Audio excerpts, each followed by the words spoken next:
The street vendor కథ. రచన పాండ్రంకి సుబ్రమణి. కథాపఠనం మల్లవరపు సీతారాం కుమార్.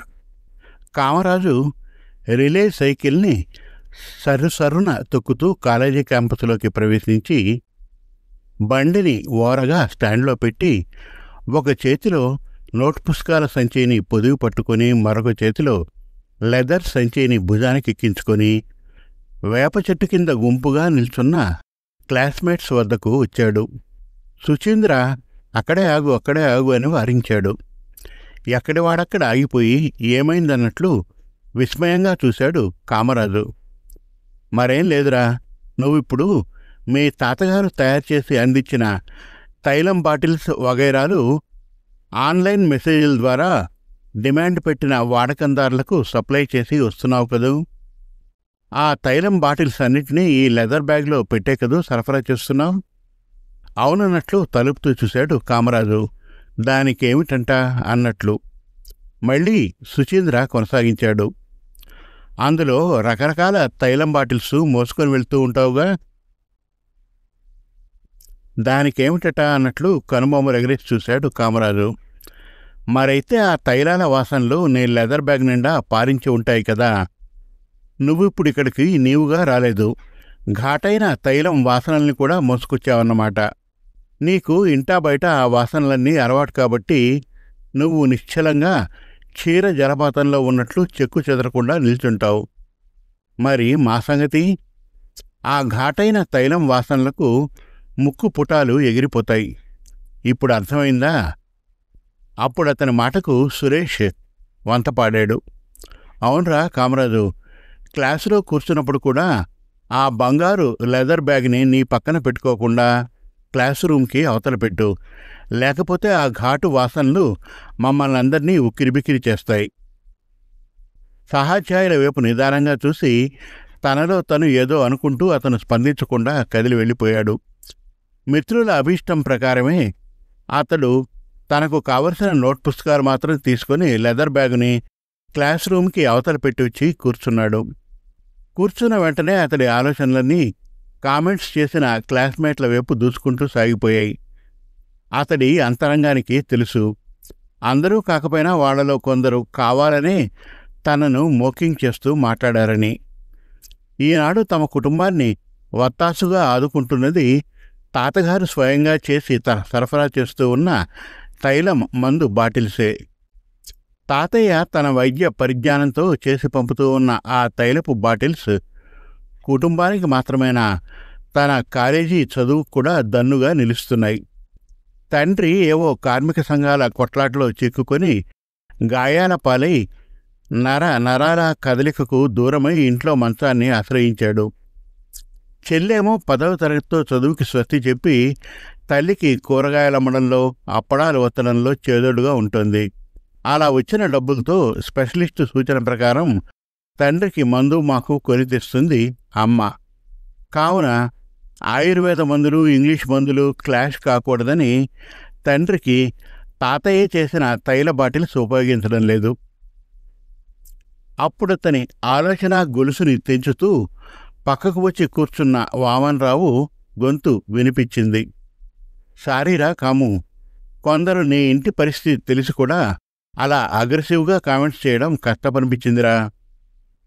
కామరాజు చిన్నగా నవ్వడానికి ప్రయత్నిస్తూ అన్నాడు. ఇట్ ఈజ్ ఓకే, భరించాలి, మరి తప్పుతుందా? కొందరు నన్ను స్మెల్లీ సేల్స్ మ్యాన్ అని కూడా కామెంట్ చేయడం విన్నాను. తలరాత ఎలా రాసుంటే అలాగే కదా సాగుతుంది. ఇందులో మనం నిమిత్త మాత్రమేగా. నేనిప్పుడు వచ్చి చెప్పబోయే మ్యాటర్ అది కాదు, ఊరటనివ్వడానికి కాదు, పరిష్కార మార్గం చెప్పడానికి. మాకు 3వ వీధిలో మా చిన్నక్కయ్యకు తెలిసిన మేడం ఉంది. ఆమెకు ఆమె అత్తగారికి ఒంటి తైలాలు పూసుకునే అలవాటు ఉందట. వాళ్ళిద్దరూ సువాసన గల ఘాటైన తైలాల కోసం వెతుకుతూ ఉంటారట. పలు ప్రాంతాల వెండర్స్ కోసం ఆన్లైన్లో సైతం సర్ఫింగ్ చేస్తూ ఉంటారట, ఖరీదు గురించి పట్టించుకోకుండా. ఇటువంటి దినుసులు తయారు చేయడంలో మీ తాతగారు సిద్ధార్థుడు కదా. ఇదిగో వాళ్ళింటి అడ్రస్ అని చీటీ అందించాడు. దానిని ఆత్రంగా కళ్ళు పెద్దవి చేసుకుని అందుకున్నాడు కామరాజు. ఆ రోజు సాయంత్రం అంది వచ్చిన ఆఫర్కి మోకాలు అడ్డకూడదనుకుంటూ కుంభేశ్వరరావు వాళ్ళ ఇంటి ముందు వాలాడు కామరాజు లెదర్ బ్యాగ్ నిండా వివిధ రకాల తైలం బాటిల్స్ నింపుకొని. ఇంటి వాకిట నిల్చున్నంతనే అతడు గ్రహించగలిగాడు అది ఉన్నవాళ్ల నివాసమని, కలవారి కుటుంబమని, కాసుల గలగలలు కురిపించే ఆవాసమని. అతడు డోర్బెల్ మోగించిన వెంటనే ఇంటి పనిగెత్త వచ్చి విషయం తెలుసుకుని లోపలికి వెళ్ళి కబురందించి వచ్చింది. అప్పుడు నడుముకి దోపుకున్న ఇంటి తాళాల గుత్తిని గల్లు గల్లున ఆడించుకుంటూ కుంభేశ్వరరావు గారి సతీమణి మనోన్మణి వచ్చింది. ఆమె గురించి అతడు ముందే విన్నాడు. ఆమెది ఇక్కడి ప్రాంతం కాదని, సొంతూరు తంజావూరని. మంచి పొడగరి, మంచి ఎరుపు. వచ్చిన వెంటనే అడిగిందామె తమకు తైలం బాటిల్స్ కావాలన్నది అతడికి ఎలా తెలుసని. Manonmani గడసరే, checks and balance సరిచూసుకునే Singharoy అనుకుంటూ అతడు వామనరావు గురించి చెప్పాడు. అతడిచ్చిన జవాబు విన్నంతనే మనోన్మణి అతన్ని తోడుకొని పోయి అత్తగారు మాలాదేవి గారికి పరిచయం చేసింది. ఆమె ఎక్కువసేపు మాట్లాడలేదు. డూప్లికేట్ తైలాలు అంటగట్టి డబ్బు పొందడానికి ప్రయత్నించకని సూచాయిగా నొక్కి చెప్పింది. అప్పుడతడు వ్యవధానానికి తావివ్వకుండా తైలాలలోని పలు గుణాంశాల గురించి, నివారణోపాయాల గురించి చెప్పన ఆరంభించబోయాడు. కానీ మాలాదేవి గారు వినలేదు. అదంతా కోడల పిల్లకు చెప్పమని మంచానికి అటు ఒత్తిగిలింది. అతడు అలాగే అంటూ మనోన్మణీదేవిని అనుసరించాడు. ఆమె వెంట నడుస్తూ హాల్లో ఆగిపోయి తైలం బాటిల్స్ ఉన్న లెదర్ బ్యాగుని తెరవబోయాడు. కానీ ఆమె అతన్ని ఆపింది. అక్కడ కాదని తన గదిలోకి రమ్మని చెప్తూ ముందుకు నడిచింది. అతడు వెంటనే కదలకుండా ఆగాడు. మరీ లోపలికి వెళ్తే బాగుండదేమో. కీడించి మేలెంచమన్నారు. రేపెప్పుడైనా ఏదైనా కనిపించకపోతే తనపైకి రావచ్చు. అసలే కలవారి కుటుంబంలాగుంది. తన ప్రవేశం వాళ్ల ప్రైవసీకి దెబ్బ తగులుతుందేమో. ఆమె అలా రివ్వున నడుస్తూ వెళ్తున్నప్పుడు ఆమె మేలు నుండి సంపెంగ నూనె గుప్పు గుప్పుమని వీచనారంభించింది. అది మనోన్మణి పడక గది. తటపటాయిస్తూ సందేహిస్తూనే ఆమెతో పాటు లోపలికి వెళ్ళి లెదర్ బ్యాగు నుండి తైలం సీసాలు తీసి అక్కడ పెట్టి వివరించనారంభించబోయాడు. ఈ 2 సీసాల తైలం సిద్ధ వైద్యానికి సంబంధించింది. ఈ 3 సీసాలేమో ఆయుర్వేద వైద్య ప్రక్రియకు సంబంధించినవి. ఈ 2 యునానీ వైద్యానికి సంబంధించినవి. మా తాతయ్యకు ఈ 3 ప్రవేశం ఉంది మేడం. వీటిని సమయానుకూలంగా రుద్దుకుంటే శరీరానికి, ముఖ్యంగా స్త్రీ శరీరానికి ఎక్స్ట్రా సత్ఫలితం కలుగుతుందండి. ఎక్స్ట్రా ఫలితం అంటే? మనోన్మణి అయోమయంగా చూసింది. మీరు ఆరోగ్యవంతులు కాబట్టి మీకు కాకపోవచ్చు.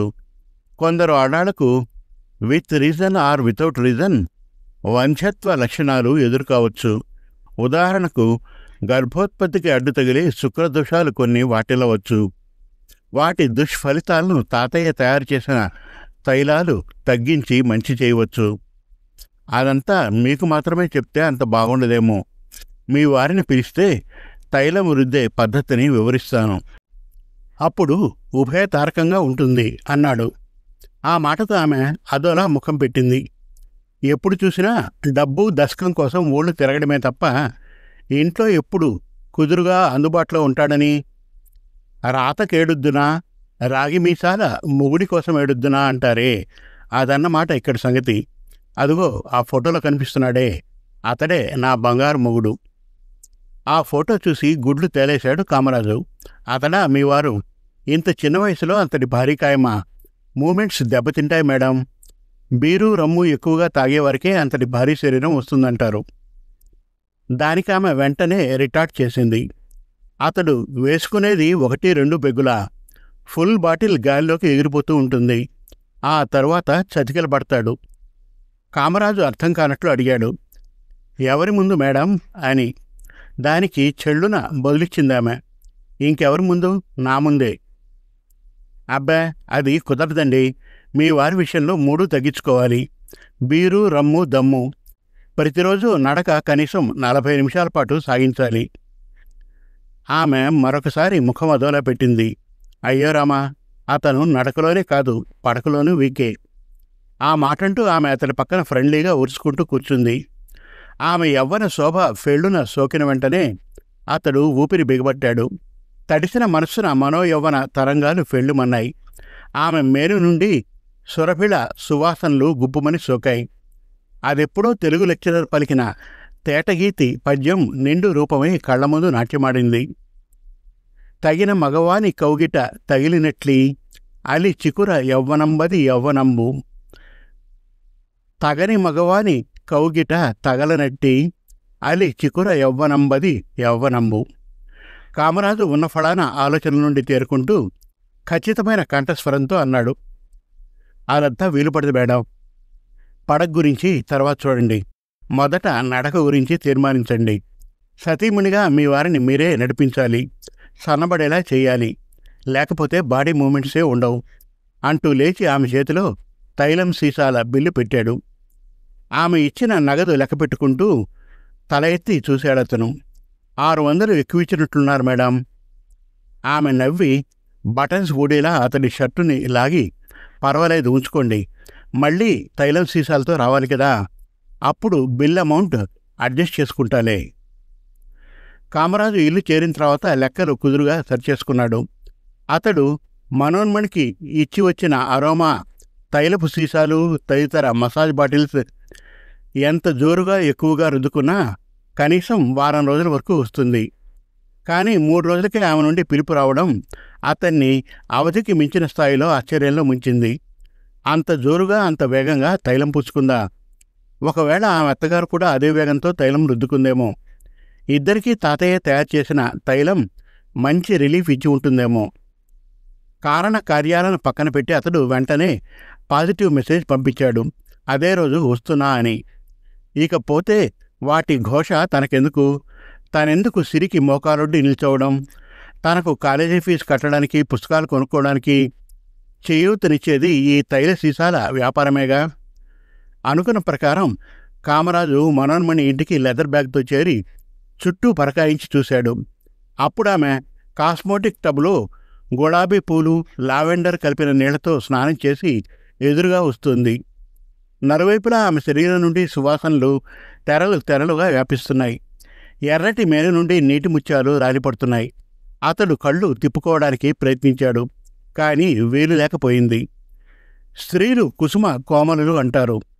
మరి తడితడి ఆరబోతలతో కత్తివాదర వంటి యవ్వనవతిని ఏమనాలి? గదిలోపల నుండి సుందరాంగ మరువగలేనోయి రావేలా, నా అందచందములు దాచితి నీకై రావేలా పాట మనోహరంగా వినిపిస్తుంది. కాదు, పిలుస్తుంది. మరొకసారి తెలుగు లెక్చరర్ గారి శ్రీనాథుడి పద్యపఠనం మనస్సు ఓరన వినిపించింది. ఊగుతూ ఊరేగింపులా వెళ్తున్న ఆమె వక్షోజాలను చూసి బిగువై వట్రువులై విరాజితములై బింకంబులై ఉబ్బులై నగ సాదృశ్యములై మనోహరములై నాగేంద్ర కుచంబులై సొగసై బంగారు కొండలై నునుపులై సూనాత్తు చేబంతులై. అప్పుడు అతని ఆలోచనలు పట్టున తెగిపోయాయి. ఆమె గొంతు విని, అదేమిటి అలా చూస్తున్నారు కొత్తగా వింతగా, రండి లోపలకు. అతడు అలాగే అంటూ ఆమెను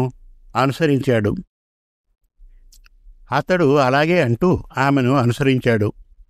ఆమె ఎటువంటి మొహమాటము లేకుండా అతడి ముందే చీరను చుట్టుకుంది. మీతో చిన్న పనుంది కాము, సహాయం చేస్తారు కదూ? అతడు తలుపుతోనే మనసులో అనుకున్నాడు, ఎందుకు చేయను, తైల సీసాలు దండిగా అమ్ముడవుతున్నప్పుడు. మనోన్మణి కొనసాగించింది, మీ తాతగారిచ్చిన అరోమా తైలపు సీసాలు బాగా పనిచేస్తున్నాయి, కానీ నాకొక చిక్కొచ్చి పడింది. అదేమిటన్నట్లు కళ్ళెత్తి చూశాడు. నా వీపు వెన్నుపూసల పైన తైలం రుద్దుకోలేకపోతున్నాను. కామరాజు నివ్వెరపాటుతో చూశాడు. అదేం పెద్ద భాగ్యం మేడం, మీ వారు ఎలాగో వస్తారు కదా, ఆయన చేత మసాజ్ చేయించుకోండి. భలేవాడివేనోయ్, నా బంగారం బాగుంటే నేనెందుకు ఇటువంటి తైలాల కోసం వెంపర్లాడతాను? ఇరుగు పొరుగు పేరంటాళ్ళు నాకు పిల్లలు లేరన్న కారణం చేత నన్నెందుకు దూరం చేస్తారు? అప్పుడతను ఆగండి అంటూ వసారాలోకి వెళ్ళాడు. మళ్ళీ అదే వేగంతో వచ్చాడు. మీ పనావిడ ఎక్కడా లేదు మేడం అంటూ. అప్పుడామె పెదవుల ఓరన నవ్వుకుంటూ మనస్సులో అనుకుంది, అదెలా కనిపిస్తుంది? దానిని దరిదాపున కనిపించనీయకుండా బయటకు పంపించేసింది తనేగా. కామరాజు మళ్ళీ అన్నాడు, మరిప్పుడేం చేస్తారు మేడం? పరపురుషుణ్ణి పడరాని చోట నా చెయ్యి పడకూడదు కదా, మైల పడతారు కదా. ఆ గ్రహదోషాలు గుణదోషాలు నాకు విడిచిపెట్టు, వాటి పరిహారం గురించి నేను చూసుకుంటాను. ఇప్పటికీ నువ్వు నేను చెప్పింది వింటే చాలు అంటూ ముఖమల్ పెట్టె నుండి ఘుమఘుమలాడే కిళ్ళి తీసి అందించింది. ఇప్పుడు ఆమె అతడి ముందు స్లీవ్లెస్ నెట్టెడ్ దుస్తుల్లో ఉంది. నీటిలో పొంగే నొరగలాగా, నిప్పులో ఎగిసిపడే పొగలాగా, మెల్లమెల్లగా ముంచెత్తుతూన్న మాయలాగా. పద్యప్రియుడైన కామరాజు ముందు ఈసారి సుమతి శతకకారుడు ఫెళ్ళున ప్రత్యక్షమయ్యాడు. తమనము సేయని నోరును రమణుల చన్మొనల మీద రాయని మేనున్, కమలము లేని కొలకును హిమధాముడు లేని రాత్రియు హీనము సుమతి. అతడిక ఓపలేకపోయాడు. కార్యోన్ముఖుడయ్యాడు. రుచిమరిగిన నల్లపిల్లి అంత త్వరగా అలవాటు పడ్డ వసారా నుండి తొలగిపోదు. అలా సాగింది వాళ్ళిద్దరి స్నేహం. అయితే ఒకసారి కామరాజు ఏకంగా వారం రోజుల పాటు కనిపించలేదు. మనోన్మణి గట్టిగా నిలదీసి అడిగింది, అదేమిటి కాము, ఒకేసారి సీతకన్ను వేశావు? మసాజ్ బాటిల్స్ లేక నేనెంతగా ఇబ్బంది పడుతున్నానో తెలుసా? నేనేం చేసేది చెప్పు మేడం. తెలియనివారు తెలిసినవారు అన్నది చూడకుండా వీధులంట తిరిగితేనే కదా తైలం బాటిల్ సమ్ముడయ్యేది. అప్పుడే కదా ఇంటి వెచ్చాలకు సరిపోయేది. సరే, ఇప్పుడు అర్థమైంది నీ గడ్డు పరిస్థితి. ఇక పైన నువ్వు తైలం బాటిల్స్ పట్టుకుని వీధి వీధినా తిరగనవసరం లేదు. ఎప్పుడెప్పుడు మీ తాతయ్య తైలం బాటిల్స్ తయారు చేసి నీకు అమ్మే పని అప్పగిస్తాడో నువ్వు తిన్నగా ఇక్కడికి వచ్చేయి. అతడు అర్ధరహితంగా అడిగాడు, మీ ఇంటికి వచ్చేస్తే తైలం బాటిల్స్ ఎలా అమ్ముడుపోతాయి? అదంతా నీకెందుకు, అన్నీ టోకులో నేను కొనుక్కుంటాను. ఇంకా మిగిలితే చుట్టుపక్కల వారికి ఎంటగడతాను. నువ్వు మాత్రం ఎండల్లో వానల్లో వీధులమ్మట తిరక్కు చాలా. మనోన్మణి ఆఫర్ విని కామరాజు ఎగిరి గంతేశాడు. మరొక గంటలో కామరాజు మనోన్మణి వాళ్ల ఇంటి ముందు వాలాడు. ఇచ్చి పుచ్చుకోవడం అంటే అదే కదా. మార్క్స్ మహాశయుడు అనలేదు, మానవ బంధాలన్నీ ఒక విధంగా వ్యాపార సంబంధాలేనని. సమాప్తం. మరిన్ని చక్కటి కథల కోసం, కవితల కోసం, వెబ్ సిరీస్ కోసం మన తెలుగు కథలు.com విజిట్ చేయండి. Thank you.